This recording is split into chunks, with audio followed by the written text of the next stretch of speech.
Hello friend.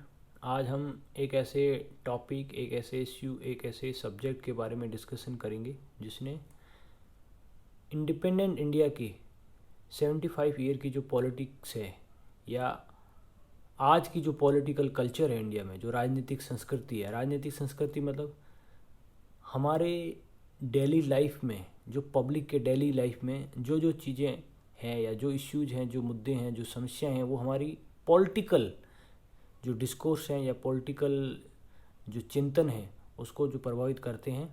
तो उसमें एक विषय है समान नागरिक संहिता, जिसको इंग्लिश में यूनिफॉर्म सिविल कोड कहते हैं। तो हम देखेंगे कि यूनिफॉर्म सिविल कोड क्या होता है। यूनिफॉर्म सिविल कोड जैसा आपको स्क्रीन पे दिख रहा है, आप देख सकते हैं कि ये कम कुछ सेट मतलब कुछ कानूनों का एक समूह है सिविल लॉ का, जो अपने अपने मतलब इंडियन सिटीज़न के जो पर्सनल मैटर है, चाहे मैरिज हो, चाहे डिवोर्स हो, चाहे कस्टडी हो, चाहे इनहेरिटेंस हो, ठीक है, उसमें समान रूप से लागू होता है। किसी तरह का कोई इसमें भेदभाव नहीं है। लेकिन क्या वास्तव में ऐसा है? नहीं। हमारे यहाँ पे सिविल लॉ और पर्सनल लॉ दोनों ही जो है वो अलग अलग है, ठीक है। तो पर्सनल लॉ में जो मैंने चीज़ें दिख रही है आपको स्क्रीन पे, जैसे मैरिज है, डिवोर्स है, कस्टडी, इनहेरिटेंस है, इसमें क्या है कि हमारे कानून है वो अलग अलग है। जैसे आप देखेंगे कि जो इंडिया है वो एक डाइवर्स कंट्री है। डाइवर्स मतलब यहाँ पे बहुत सी कल्चर है, बहुत सी संस्कृतियाँ हैं, उप संस्कृतियाँ हैं, इतने ट्रेडिशन है और इतने रिलीजन है। तो वहाँ पे क्या है कि पर्सनल जो मैटर है वो उनके अपने जो रिलीजियस कानून है उसके अनुसार चलता है। बाकी जो सिविल लॉ है, जैसे कोई क्राइम करते हैं आप, मतलब जिससे आप किसी दूसरे व्यक्ति या किसी समुदाय को आप वायलेंटली, मतलब जिसमें कानून व्यवस्था है, जो आपका पर्सनल मैटर नहीं है, वो यदि आप अफेक्ट कर रहे हो तो वो आपका सिविल मैटर में आता है। जैसे रेप हो, मर्डर हो, या फिर चोरी, डकैती, ये सब उसमें आते हैं, ठीक है। तो हम देखेंगे कि इंडिया में क्या है कि जो पर्सनल लॉ है वो अलग अलग अलग कंट्रीज़ के हैं, वो अलग अलग है। जैसे इंडिया में क्या है कि हिंदू पर्सनल लॉ है। तो हिंदू पर्सनल लॉ में क्या है कि हिंदू मैरिज एक्ट है, हिंदू सक्सेशन एक्ट है, हिंदू माइनॉरिटी गार्जियन एक्ट है, और Hindu adoption and maintenance act है। अब आपके दिमाग में आता होगा कि दूसरे रिलीजन में क्या है। तो दूसरे रिलीजन में क्या है कि जैसे पर्सनल लॉ, मुस्लिम का एक पर्सनल लॉ बोर्ड है। तो मुस्लिम लॉ में क्या है कि उनकी जो मैरिज है या फिर उनकी डिवोर्स है, उनको लेकर, मैरिज की एज को लेकर, तो उनकी अलग अलग अपने जो रिलीजन है उसके अनुसार इंटरप्रिटेशन की गई है। और बाकी कुछ हमारे ट्राइबल कल्चर हैं, जैसे इंडिया के नॉर्थ ईस्टर्न स्टेट है, या फिर जहाँ पे भी एक ट्राइबल जो लोगों की अपनी एक यूनिक कल्चर होता है, तो वहाँ पे उनके अनुसार भी उनको कुछ कानूनों में छूट दी गई है, ठीक है। तो अब हम देखेंगे कि इंडियन कॉन्स्टिट्यूशन में ऐसा क्या लिखा हुआ है यूनिफॉर्म सिविल कोड के बारे में। यदि लिखा हुआ है तो अभी तक लागू क्यों नहीं हुआ है। तो यूनिफॉर्म सिविल कोड आर्टिकल 44 मतलब 44 में हमारे डायरेक्टिव जो प्रिंसिपल है स्टेट के लिए, मतलब राज्य के लिए जो गाइडलाइन है, नीति निर्देशक, तो उसमें इसका उल्लेख किया गया है। तो उसमें उल्लेख होने से क्या है कि वो जस्टिफिएबल नहीं है, मतलब उसको आप कोर्ट में जाके उसको दावा नहीं कर सकते कि ये हमारा राइट्स है और इसका हमारा वायलेशन हुआ है। तो ऐसे में क्या होता है कि जो हमारी पार्लियामेंट है उसको कानून बनाना पड़ेगा। तो अभी क्या है, ऐसी स्थिति है कि सिविल लॉ है उसमें तो कानून है वो यूनिफॉर्मिटी है, जो पर्सनल लॉ है वहाँ पे कानून एक जैसे नहीं है। जैसे अभी आपने देखा होगा कि बहुत से हमारे ऐसी रिलीजियस कम्युनिटीज़ है, वहाँ पे उनके अपने पर्सनल जो रिलीजन है उसके अनुसार कानून है वो लागू है। जैसे मुस्लिम में आप देख लो, उनकी एज जो मैरिज की है वो ऐसा माना गया है कि उनकी जो रिलीजियस जो किताबें हैं उनके अनुसार 13 साल है, ठीक है। 13 साल के बाद शादी कर सकते हैं। और बाकी अभी एक डिबेट हुआ था, वो हमें उस पर जाने की ज़रूरत नहीं है। फिर हम देखते हैं उनकी डिवोर्स को लेकर भी है, जिसको एक राशि होती है वो शादी के समय जो फिक्स होती है वो उनको देनी होती है। लेकिन हिंदू मैरिज एक्ट में ऐसा नहीं है। हिंदू में क्या है कि यदि आप किसी से डिवोर्स लेते हैं तो शादी के डिवोर्स के बाद में आपको अपनी जो सैलरी है उसका आधा पैसा देना पड़ेगा। तो इस तरह से हिंदू लॉ अलग है, ठीक है। और मैरिज एक्ट में आप देखेंगे तो हिंदू में अभी क्या है कि मैरिज की जो एज है वो सबके लिए 18 और 21 है, लेकिन वहाँ अलग है। डिवोर्स का भी अलग है, ठीक है, प्रॉपर्टी का भी अलग है। तो इस तरह से अलग कानून होने के कारण क्या है कि इसमें डिबेट हो रहा है कि वास्तव में यूनिफॉर्म सिविल कोड क्यों नहीं है, एक स्पेशल ट्रीटमेंट कुछ लोगों को क्यों दिया जा रहा है। तो हम देखेंगे कि क्या हमें वास्तव में यूनिफॉर्म सिविल कोड की ज़रूरत है, तो इसके बारे में हम लोग डिस्कशन करेंगे।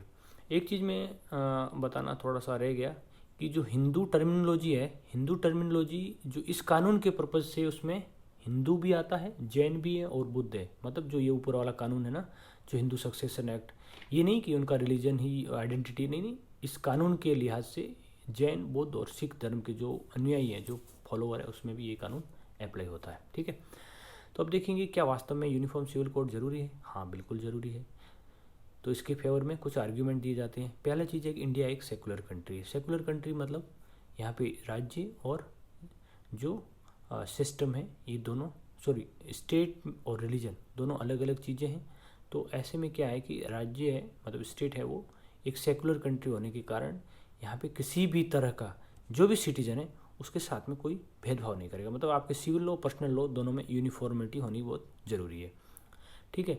दूसरा आर्ग्यूमेंट क्या दिया जाता है यूनिफॉर्म सिविल कोड के पक्ष में, ये दिया जाता है कि इसमें जो वीमेन है, जैसे मैंने आपको बताया, मैरिज हो, डिवोर्स हो, प्रॉपर्टी हो, इनहेरिटेंस हो, ऐसा क्या है कि कुछ रिलीजन में उनके साथ में वैसा ट्रीटमेंट नहीं होता, इक्वल ट्रीटमेंट नहीं होता है। तो इसके कारण एक जेंडर जस्टिस आजकल काफ़ी पब्लिक पॉलिसी में और गवर्नमेंट में और हर जगह भी, मतलब आपने इंडिया में देखा होगा, बेटी पढ़ाओ बेटी पढ़ाओ, बेटी पढ़ाओ बेटी बचाओ बेटी पढ़ाओ, ठीक है। तो ऐसा मतलब क्या है कि पब्लिक में एक जेंडर कंशियसनेस ला रहे हैं कि इक्वलिटी वाला समाज हो, ताकि क्या है कि किसी भी तरह का लिंग आधारित भेदभाव नहीं होना चाहिए, दोनों में ही योग्यताएं समान है, ऐसा हमारे साइंटिफिकली प्रूव हो चुका है कि और गवर्नमेंट भी इसको काफ़ी बढ़ावा दे रही है। अब तीसरा पॉइंट क्या है, नेशनल इंटीग्रेशन। नेशनल इंटीग्रेशन यानी कि हमारे देश के एकीकरण के लिए भी ये बहुत ज़रूरी है कि कानून है वो एक जैसे होने चाहिए। यदि एक जैसे कानून नहीं होंगे तो कहीं मान लो नागालैंड है या जम्मू कश्मीर है, तो वहाँ पे कुछ एक स्पेशल कानून होने से या फिर कुछ स्पेशल एक रिलीजन के, स्पेसिफिक रिलीजन की यदि मेजोरिटी है तो वहाँ पे स्पेशल कानून है, तो उससे क्या होगा कि कहीं ना कहीं नेशनल इंटीग्रेशन को, सॉवरेनिटी को, जो हमारी इंटीग्रिटी है उसको एक खतरा पैदा हो सकता है। इसलिए ऐसा भी कहते हैं ये नेशनल इंटीग्रेशन के लिए ज़रूरी है। फिर चौथा आर्गुमेंट ये भी दिया जाता है हमारे सिस्टम को डेमोक्रेटाइज करने के लिए भी ज़रूरत है। डेमोक्रेसी का केवल मैं मतलब ये नहीं है कि आप वोट डालो और इलेक्शन कंडक्ट कराओ या इलेक्शन में पार्टिसिपेट करो। डेमोक्रेसी का मतलब इससे भी ज़्यादा होता है। डेमोक्रेसी जैसे मैंने एक लेक्चर पहले देख चुका हूँ, आप देख सकते हैं। डेमोक्रेसी का मतलब है कि आप इंडिविजुअल लेवल पे अपने डिसीजन स्वतंत्र ले सकते हैं नहीं, ठीक है। और आप सिस्टम में हैं तो सिस्टम आपके लिए कितना रैशनल है, लॉजिकल है और कितना आपके साथ में फ्रेंडली है। तो ये है सिस्टम के बारे में।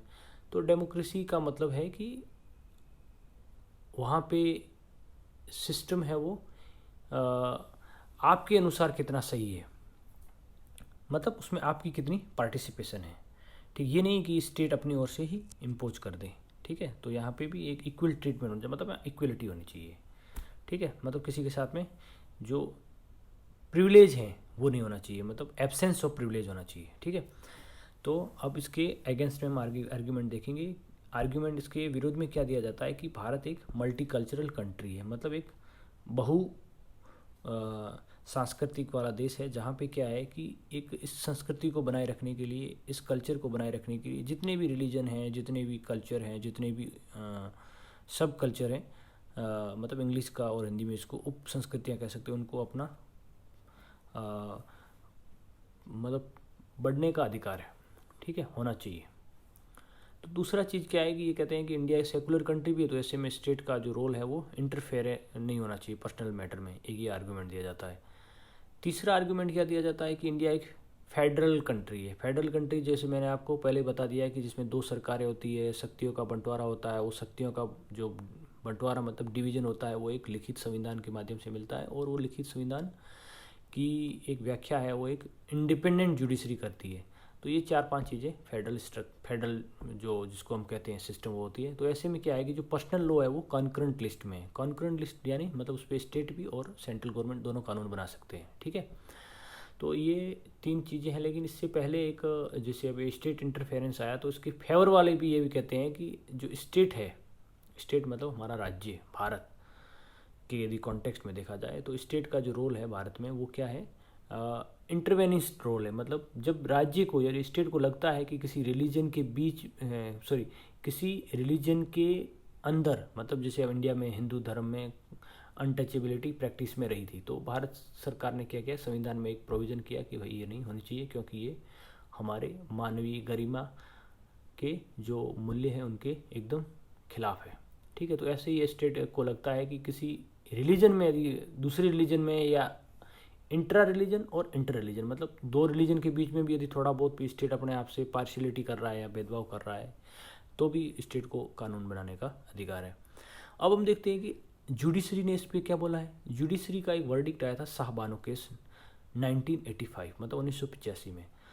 उसमें क्या हुआ था, सुप्रीम कोर्ट ने कहा था कि हमें एक कॉमन सिविल कोड लाना चाहिए जो नेशनल हार्मनी और इक्वलिटी बिफोर लॉ मतलब राष्ट्रीय सद्भाव और कानून के समक्ष समानता वाले जो हमारे मुख्य स्तंभ है, ठीक है, उसको ये बढ़ावा देगा।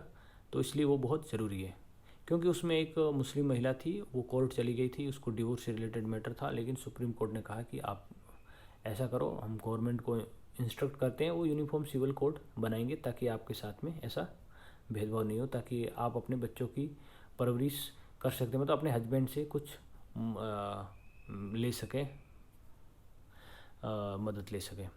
लेकिन उसमें गवर्नमेंट क्या किया कि कुछ पॉलिटिक्स और कुछ अपने इंटरेस्ट के लिए क्या किया कि उन्होंने जो पर्सनल लॉ बोर्ड था, मुस्लिम पर्सनल लॉ, उनको छूट दे दी गई कि आप अपने हिसाब से इसको डिसाइड करो। तो फिर क्या हुआ कि उस महिला को तो जस्टिस जिसके लिए वो सुप्रीम कोर्ट गई थी, सो गवर्नमेंट ने कानून तो बनाया नहीं और फिर वो दूसरी जो पॉलिटिकल पार्टी थी उनको काफ़ी मौका दे दिया और उससे रिलेटेड एक अलग आंदोलन छिड़ा जो हम यहाँ पे डिस्कशन नहीं करेंगे, वो अगले वीडियो में डिस्कशन करेंगे। मतलब कहने का मतलब है जो शाहबानो केस से इंडिया की जो पॉलिटिक्स की थी, उसके जो इश्यूज़ थे, उसका जो डिस्कोर्स था, उसके जो नैरेटिव्स थे, जो उसकी दिशा थी वो काफ़ी परिवर्तित हो गई। दूसरा इश्यू क्या था, दूसरा केस था सरला मुदगल केस, ये आया था 1985 में। इसमें भी पार्लियामेंट ने यही बोला कि एक यूसीसी लाना चाहिए, मतलब यूनिफॉर्म सिविल कार्ड लाना चाहिए, जो नेशनल इंटीग्रेशन और जो आइडियोलॉजिकल कॉन्ट्रडिक्शन है, मतलब जो एक आइडियोलॉजिकल लेवल पे विरोधाभास है विचारात्मक, तो उसको ख़त्म करने में ये काफ़ी मददगार साबित होगा।